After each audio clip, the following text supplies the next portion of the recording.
There's a mausoleum. Is Mumtaz under this building? Was she walking and moving and talking when Shah Jahan built this over her? They had stopped altogether. Was it wonder that had silenced him, or boredom?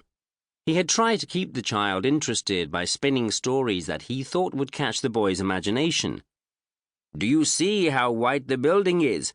Do you know that the emperor who had it built, Shah Jahan, had banquets on the terrace on full moon nights where everything was white? The moonlight, the clothes, the courtiers and the guests wore, the flowers, the food, everything was white, to go with the white of the marble and the white light of the full moon.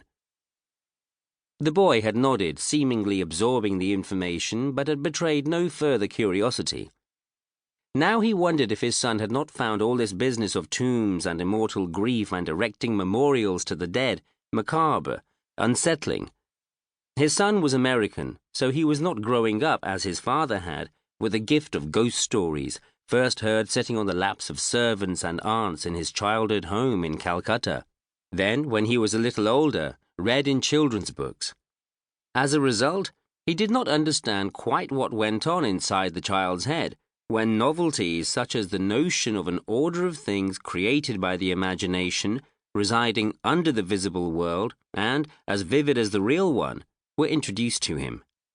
He made a mental note to stick to historical facts only when they reached Fatehpur Sikri.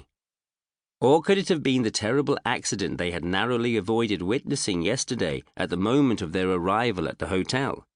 A huge multi-storied building was going up across the road, directly opposite, and a construction worker had apparently fallen to his death even while their car was getting into the slip lane for the hotel entrance. As they waited in the queue of vehicles, people had come running from all directions to congregate at one particular spot, about 20 meters from where they sat in their cars. Something about the urgency of the swarming and the indescribable sound that emanated from that swiftly engorging clot of people, a tense noise between buzzing and truculent murmuring, instantly transmitted the message that a disaster had occurred. Otherwise, how else would the child have known to ask, "Baba, people running! Look, what's happening there?" And how else could the driver have answered mercifully in Hindi, "A man's just fallen from the top of that building under construction. A mazdoor, instant death bachara." He had refused to translate.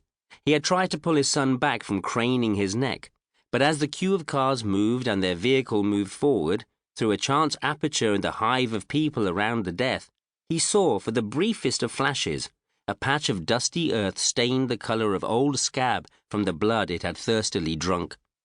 Then the slit closed, the car started advancing inch by inch, and the vision ended. He saw his son turning his head to continue to stare at the spot. But had the boy really seen the earth welt like that, or had he just imagined it? There was no way he could ask him to corroborate. Worries came stampeding in. Had the child seen it? Was he going to be affected by it? How could he establish if he had, without planting the idea in the boy's head? All of last night his mind had been a pincushion to these sharp questions until he had fallen asleep. They returned now, summoned by the boy's unnatural quietness. By the time they got out at Agra Gate, having shaved all of 10 minutes from the journey, the boy was looking decidedly peaky, and he felt that his own lunch had risen in rebellion to somewhere just behind his sternum. The driver grinned. There was just the right touch of the adversarial in the gleam of self-satisfaction. More than 20 years of life in the academic communities of the East Coast of the USA had defanged him of the easy Indian ability to bark at people considered as servants, so he swallowed his irritation, even the intention to ask the driver to take it more gently on the journey back, in case he couldn't control the tone and it was interpreted as a peremptory order. Instead, he said in Hindi, "We won't be more than an hour." The driver said, "Okay, sir," nodding vigorously. "I will be here." He checked the car to see if he had taken everything: a bottle of water, his wallet and passport, the guidebook, his small backpack, his phone, his son's little knapsack, then shut the car door and held out his hand. The boy